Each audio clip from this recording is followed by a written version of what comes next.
저출산이라는 시대적 과제에 대한 총장님의 깊은 고심을 느낄 수 있었습니다.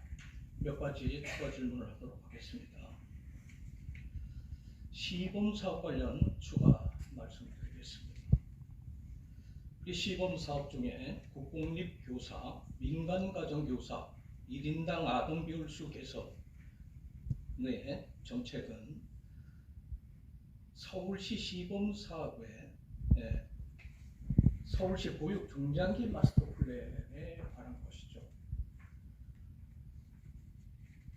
물론 서울시 시범 사업에 자치구로서 활발하게 참여하는 것은 중요한 일입니다.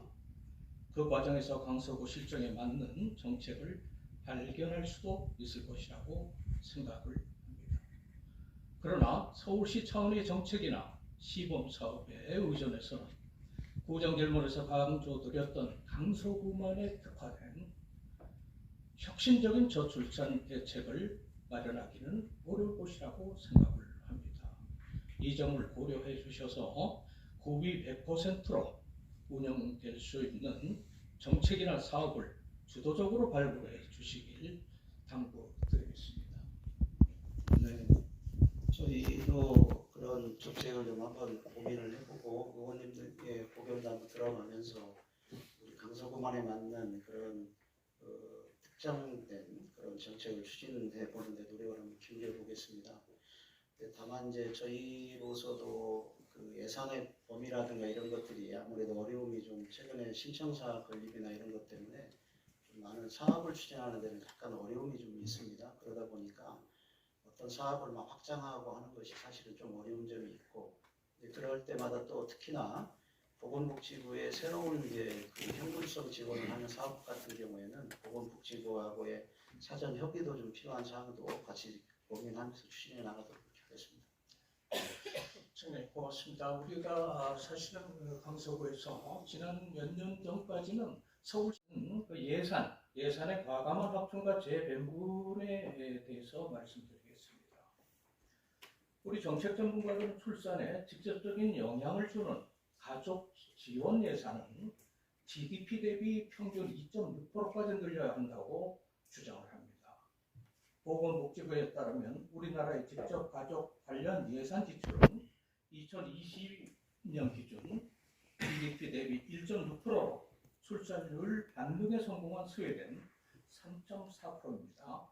프랑스 이를 토대로 적절한 예산 확대와 재배분이 이루어질 수 있도록 총장님의 전향적인 어떤 의지가 필요하다고 생각합니다. 예산 증액 관련 총장님의 견해는? 네, 그 의원님 말씀하신 것처럼 사실 서울시 이제 전국적인 출산율보다도 서울시는 또 더 낮은 편입니다. 지금 서울시가 0.55%라는 거고요. 저희 강서구도 사실은 지자체 중에서는 똑같이 0.5, 서울시의 평균과 똑같은 작년 같은 경우 0.5% 정도의 출산율을 보이고 있습니다. 그래서 저희로서도 구 차원의 그런 그 예산을 집중하고 또 선택해야 되는 그런 것이 필요하다고 보고 있습니다.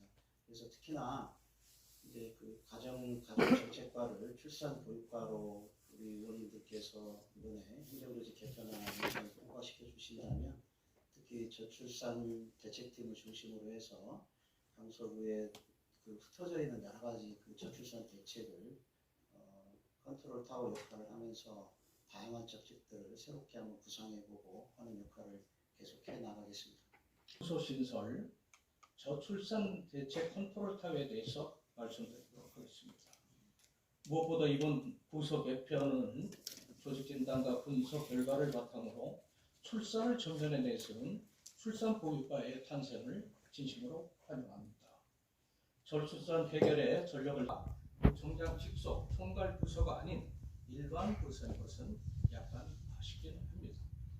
청장님, 출산보육과가 일반 부서이긴 하지만 컨트롤 타워에 준하는 역할을 할 수 있도록 해야 한다고 생각하는데 청장님의 견해를 듣고 싶습니다. 저도 의원님과 같은 생각을 가지고 있습니다. 그래서 저출산 문제에 대해서 그 출산보육과로 명칭이 변경이 되고 또 대책들이 신설이 되면 그 문제에 있어서 부총장이 직접 꼭 챙기겠다는 말씀을 드리고, 필요한 경우에는 시간이 지나서 이 업무의 양이라든가 또 역할 같은 걸 보면서 필요하면 전세 사기 피해 대책팀과 같이 그걸 확충해서 그 조직을 더 강화하는 방안도 시간을 두고 검토를 해보도록 그렇게 하겠습니다.